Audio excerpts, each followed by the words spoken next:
కూల్చివేతలపై రాస్తారోకో, municipal commissioner పై తీవ్ర విమర్శలు. సంగారెడ్డి జిల్లా తెల్లాపూర్ మున్సిపాలిటీ పరిధిలోని ఉస్మాన్ నగర ప్రాంతంలో స్వల్ప ఉద్రిక్తత నెలకొంది. లంచాలు తీసుకుంటూ బిల్డర్లకు సహకరిస్తూ పేదవారి ఇళ్ల నిర్మాణాలను అన్యాయంగా కూల్చివేస్తున్నారనే ఆరోపణలతో తెల్లాపూర్ మున్సిపల్ కమిషనర్ అజయ్ పై బాధితులు ఆగ్రహం వ్యక్తం చేశారు. కూల్చివేతలు కోర్టు స్టే ఆర్డర్ను ఉల్లంఘించి నిర్వహించారని బాధితులు ఆరోపించారు. స్టే ఉన్నప్పటికీ అధికారులే నిర్లక్ష్యంగా చర్యలు తీసుకోవడం తీవ్ర అన్యాయమన్నారు. కూల్చివేతల ప్రాంతంలోనే రోడ్డు మీద రాడ్లు, ఇనుప వస్తువులు వేసి రాస్తారోకోకు దిగిన నిరసనకారులు ఏకపక్ష నిర్ణయాలతో పేదవారిపై దాడి జరుగుతోంది అని ఆగ్రహం వ్యక్తం చేస్తూ కమిషనర్ స్వయంగా అక్కడికి రావాలి అని డిమాండ్ చేశారు. ఈ సందర్భంగా కమిషనర్ డౌన్ డౌన్ అంటూ నినాదాలు చేశారు. సమాచారం అందుకున్న పోలీసులు అక్కడికి చేరుకుని నిరసనకారులతో చర్చలు జరిపించి పరిస్థితిని శాంతింపచేశారు. అనంతరం తెల్లాపూర్ మున్సిపల్ కార్యాలయం ఎదుట కూడా బాధితులు బైఠాయించి నిరసనను కొనసాగించారు.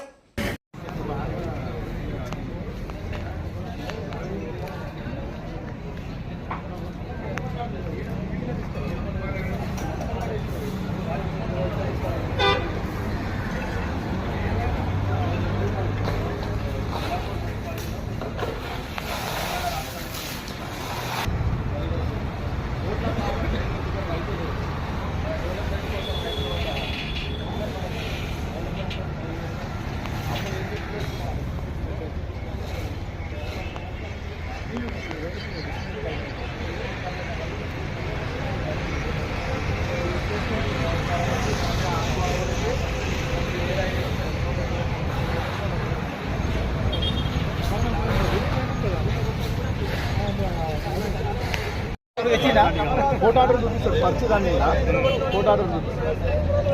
ఆత్మని కంటెంప్ట్ ఉంది.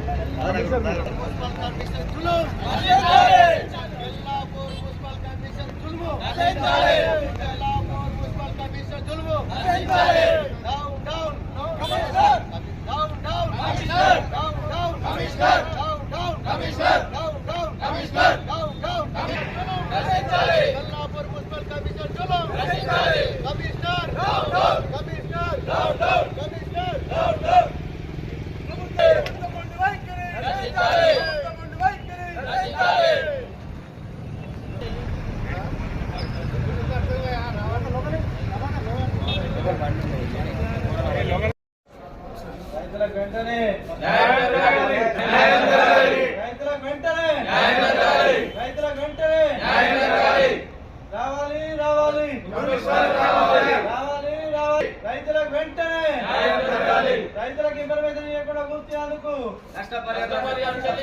రైతులకు ఇన్ఫర్మేషన్ కూడా కూర్చున్నందుకు రైతులకు ఇన్ఫర్మేషన్ కూడా కూర్చున్నందుకు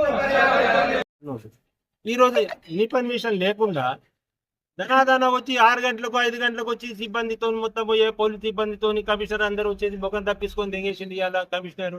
అసలు ఎంతవరకు కరెక్ట్ ఇది? ఇన్లీగల్ ల్యాండా లేకపోతే గవర్నమెంట్ ల్యాండా?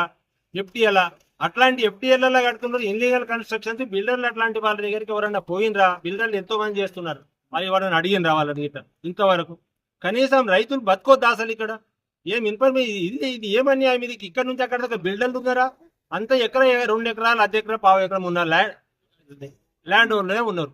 వాళ్ళు ఇలా ఎకరాలు రోడ్డుకి ఇడిచిండ్రు. అది పంచుకుంటే ఎవరికో 500 గజాలు 1000 గజాలు రావు. ఆ దాని మీద ఏదో చేసుకొని టెంపరరీ బిల్డింగ్ వేసుకొని టెంపరరీ కనెక్షన్స్ అన్ని ఈ చేసిన కన్స్ట్రక్షన్లు ఏంటి? గోడలు పెట్టిర్రా? ఛానళ్ళ మీద చేసిన ల్యాండ్ ఇలా పూల కొడితే రేపు పొద్దుంటే వెళ్ళిపోయేటోళ్ళు వాళ్ళంతా. అలా వాళ్ళని అన్యాయం చేయడం ఏంటి? మమ్మల్ని నీటిలో దౌర్జన్యం చేయడం ఏంటి? ఎంతవరకు కరెక్ట్ ఇది? అసలు ఈ ప్రభుత్వం ప్రజాప్రభుత్వమా? అసలు ఏ ప్రభుత్వం మాకేం అర్థమైతే లేదు అసలు. అది ఇంత న్యాయం ఇది ఇన్ఫర్మేషన్ లేకుండా చేయడం ఎంతవరకు కరెక్ట్? ఇన్లీగల్ కనెక్షన్ చాలా ఉన్నాయి కదా, ఈ కమిషనర్ కనబడుతుందా? ఇది ఒక్కటి కాదు కదా. ఇక్కడి నుంచి అంటే ప్రశ్నించే వాళ్ళు లేరా? అంటే మాకు ఇప్పుడు అసలు దీనికి అడిగే నాయకుడే లేడా? ఇది ఎంతవరకు కరెక్ట్ అండి ఇది? అది అసలు ఈ దౌర్జన్యాన్ని అరికట్టకపోతే రేపు పొద్దుగాల ప్రభుత్వం మీద చాలా చెడ్డ పేరు వస్తుంది. ఇది మీద ముఖ్యమంత్రి కానీ నేను అందరికి కూడా హెచ్చరిక చేస్తున్నా మా రైతుల తరఫు నుంచి. ఇది కరెక్ట్ కాదు. దీనికి జరిగిన నష్టపరిహారం కమిషనర్ ఇస్తాడా లేకపోతే గవర్నమెంట్ ఇస్తాడా? ఎవరిస్తాడో అది ఖచ్చితంగా మేము తిరుగుబాటు చేయవలసిన పరిస్థితి ఏర్పడుతుంది. మీ పేరండి? లక్ష్మారెడ్డి అండి. అంటే మీరు ఇప్పుడు దీని ఓనర్?